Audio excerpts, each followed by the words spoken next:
এবার অস্বস্তিতে বিধানসভা স্পিকার বিমান বন্দ্যোপাধ্যায়।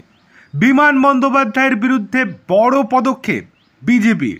বিধানসভা স্পিকার বিমান বন্দ্যোপাধ্যায়ের বিরুদ্ধে এবার সুপ্রিম কোর্টে যাচ্ছেন শুভেন্দু অধিকারীরা।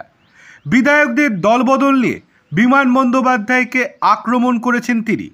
মঙ্গলবার বিধানসভার বাইরে সাংবাদিক বৈঠকে বিমানকে বিরলের মধ্যে বিরলতম স্পিকার বলেও কটাক্ষ করেছেন বিরোধী দলনেতা। কিন্তু এখন প্রশ্ন উঠছে যে কবে বিধানসভা স্পিকার বিমান বন্দ্যোপাধ্যায়ের বিরুদ্ধে সুপ্রিম কোর্টে যাচ্ছে বিজেপি। যেটুকু সূত্র মারফত জানা যাচ্ছে আগামী 25 তারিখ অর্থাৎ 25শে মার্চ সুপ্রিম কোর্টে অ্যাপিল করতে পারে বিরোধী দলনেতা শুভেন্দু অধিকারী সহ বঙ্গ বিজেপি। কিন্তু কেন, সেই বিষয়ে আপনাদেরকে পরিষ্কারভাবে জানিয়ে দিচ্ছি। বিজেপির একের পর এক বিধায়ক তৃণমূলে যোগ দিয়েছেন। গত পরশুই বিজেপি ছেড়ে তৃণমূলে যোগ দেন তাপসী মণ্ডল। বিধায়কদের দলবদল নিয়ে এদিন শুভেন্দু বলেছিলেন 2011 সাল থেকে 56 জনকে দলবদল করিয়েছেন স্পিকার।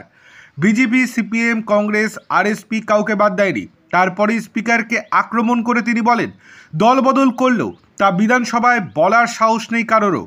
শুভেন্দুর কথায় বাইরে বলবে তৃণমূল, ভেতরে বলবে বিজেপি। আমরা তো সংখ্যায় কমেনি, আমরা তো 70ই আছি। যদি বুকের পাটা থাকে বিধানসভার ভেতরে দাঁড়িয়ে বলুন আমি তৃণমূল। কিন্তু এখন প্রশ্ন উঠছে কেন এখনই নয়, কেন 25 তারিখ বা তার পরে সুপ্রিম কোর্টে যাচ্ছে বিজেপি বিধানসভা স্পিকার বিমান বন্দ্যোপাধ্যায়ের বিরুদ্ধে? এই প্রশ্ন সকলের মনেই ঘোরাফেরা করছে। তার উত্তরে বলে রাখি, তেলেঙ্গানায় ভারত রাষ্ট্র সমিতির অর্থাৎ বিআরএসের 10 জন বিধায়ক কংগ্রেসে যোগ দিয়েছেন। তাদের বিধায়ক পদ খারিজের দাবিতে সুপ্রিম কোর্টে গিয়েছে বিআরএসের অভিযোগ দলত্যাগী বিধায়কদের বিধায়ক পদ খারিজ নিয়ে টালবাহানা করছেন স্পিকার।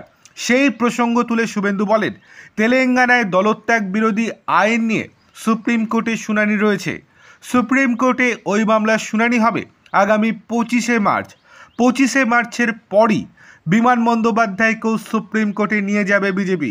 আমরা শুধু তেলেঙ্গানার অর্ডারের জন্য অপেক্ষা করছি।